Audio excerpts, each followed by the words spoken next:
Hi guys, ipakita ko lang itong bahay namin na pinapagawa. Hindi pa siya tapos guys.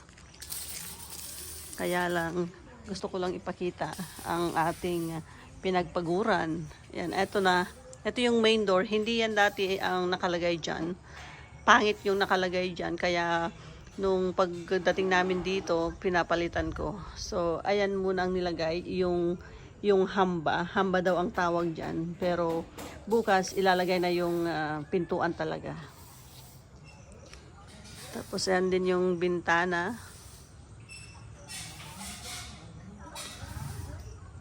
Tapos yan din, pinalagyan ko na rin siya ng bobida o kaya spandrel para hindi daw pupunta yung mga ibon dyan at mamahay yung mga ibon dyan. Tapos meron na rin mga downspout, pinalagyan ko na rin ng downspout. Yan siya. Yan yung mga bintana. Although yung mga kahoy-kahoy na yan, tatanggalin pagkatapos ilagay yung spandrel doon sa taas. Tapos yan din, may mga pin lights din dyan, mga pot light dyan na ilalagay pero hindi pa ilalagay ngayon. Punta rin tayo sa kabila. Ito yung main door guys.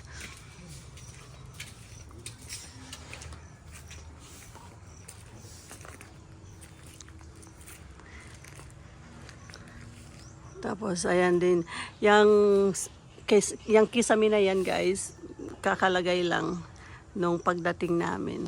Kasi pag umuulan, pumapasok yung tubig dyan sa loob at nag-i-stay dyan. So nagkakaroon siya ng tubig sa loob ng bahay. Kaya yan, pinalagyan namin ng bubong, parang extension na yan ng bahay. At saka yung mga release niya yan. Tapos yung downspout, bago din yan, kalalagay din. Yan din yung ibang ilalagay sa side ng bahay. Ayun. Tapos dito sa side naman na dyan, nailagay na rin yung spandrel niya. O, di ba? Maganda pala pag nailagay na yung spandrel. Pero yan, sa my terrace, hindi pala lagyan ng spandrel dyan kasi nagkulang sa budget. Uuwi muna tayo bago papalagyan ng spandrel dyan. Yan din, bago din yan. Tapos ayun, yung spandrel na yan. Meron na ding mga downspout doon. At actually, marami na kaming nagawa simula nung nakauwi kami. Nandito na sila sa likod ng bahay. Naglalagay ng spandrel din. Ayan siya. Malapit nang matapos dito sa banda dito. So, pasok tayo sa loob guys. Hindi pa masyadong tapos sa loob pero ipapakita ko yung ginawa simula nung pagdating namin dito. Ayan na yung kitchen guys. Dati wala yan. Hi Pudong, mag-hi ka naman dito sa aking vlog. Nung kauwi lang namin, wala yan. Kagagawa lang yan. Insan? Yan. Ito yung design na kinuha ko. With a touch of gold. Yan yung kitchen counter. Ginagawa na niya. Tapos, dito naman, walang washroom noon. Pero ngayon, ayan na siya guys. Meron na rin washroom. Functional na rin siya. Ganyan lang siya. Ito yung washroom dito sa may kusina. Ito yung guest room natin. Kaya lang, natutulog pa yung dalawang guest dyan. Char, si Ginal at saka si TJ. So, ito yung living room, guys. Tapos, punta rin tayo dito sa may main bedroom. Master bedroom. Ito na rin yung washroom niya, guys. Kakagawa lang nung pagdating namin. May arenola pa. Ayan. Tingnan nyo, oh. Ganyan talaga. Diba? Pag nagpapagawa ka ng bahay, magulo. So, ito yung master bedroom guys, hindi pa din tapos, pero dito na rin kami natutulog. So, pangalawang bedroom, tapos ito na yung buong first level. Ayan. Marami pang kailangan gawin guys. O, tingnan nyo.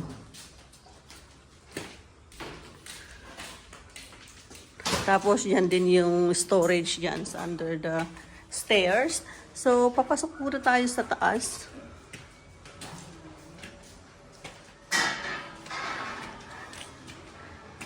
O, diba? Marami pang gagawin talaga. Tapos, dito naman tayo sa may stairs. Ayun yung ating bintana dyan. Tapos, dito tayo. Ito naman yung kwarto ni Janelle or TJ. Doesn't matter kung saang kwarto ang kanilang gusto. Tapos, tignan nyo yung view.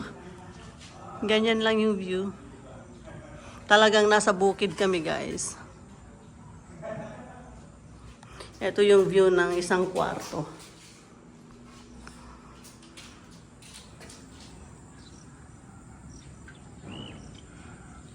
Ayan.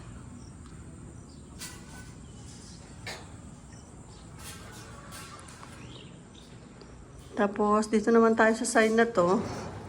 Dito rin yung kwarto ni ate or kwarto ni Janelle. Ito guys, yung isang kwarto din. It's either si Janelle o si TJ ang magkakwarto dito. Ito rin yung view dito guys. Tingnan natin.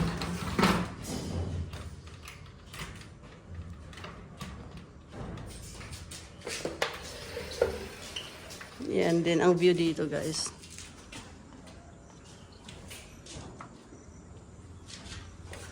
Tapos pareho din doon. Tapos dito naman, ito na yung terrace. Ito yung terrace at andun si handyman.